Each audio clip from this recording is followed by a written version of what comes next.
Aristotle's concept of good life, presented by Group 1. Hello everyone, we are Group 1. And this is our group: Francis, Mike, Victor, Luis, Mark, Eda, Angel, Queen, and Eliza. Are you having a good life? Or are you living in a happy life? If you don't know what's their differences, you must listen to our topic. Who is really Aristotle?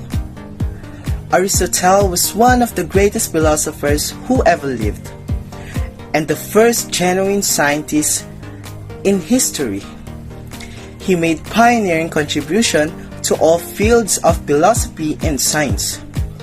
He invented the field of formal logic, and he identified the various scientific disciplines and explored the relationships of each other. But now we will talk about the Aristotle concept of good life. The good life. According to Nicomachean Ethics of Aristotle, all human activities aims to some good. Every art in human inquiry and similarity, every action in pursuit is taught to aim some good. And for this reason, the good has been rightly declared as that which all things aims. When Aristotle addresses the good life as the happy life, he does not mean that the good life is simply one of feeling happy or amused. Rather, the good life for a person is the active life of functioning well in those ways that are essential and unique to humans.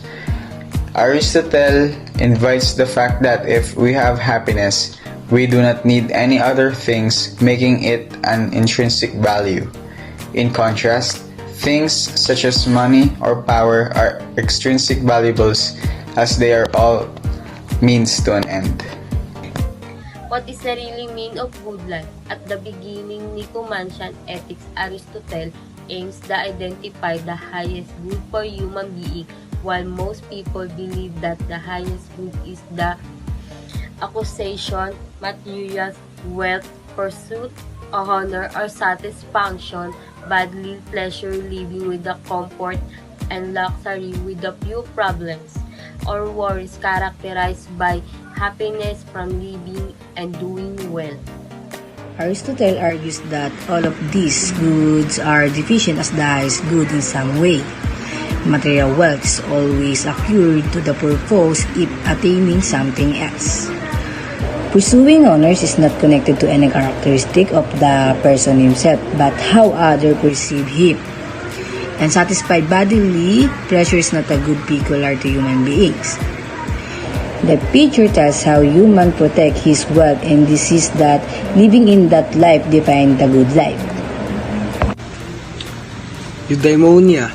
It came from the Greek word eu, the meaning good, and daimon meaning spirit. It refers to the good life marked by happiness and excellence, flourishing life filled with meaningful endeavors that empower humans to the best version of themselves. Below, symbol of eudaimonia. To explain more, here is the example of eudaimonia from A Little History of Philosophy by Nigel Warburton. Think of a flower if you water it.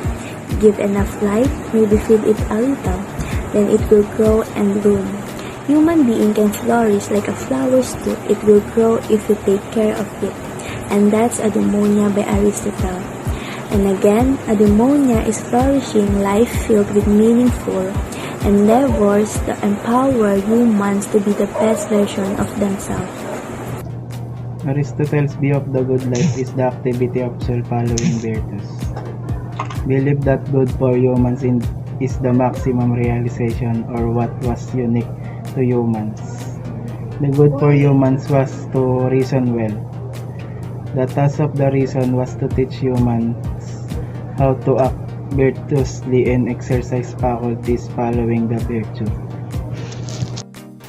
In conclusion to what Aristotle stated, we humans are responsible for our very own happiness and purpose in our lives. No matter how much wealth you have, it cannot afford to fulfill or attain your happiness. Instead, you have to be able to know your purpose and carry it out successfully in order to achieve a good life. Thank you for listening. We hope you learned something from us.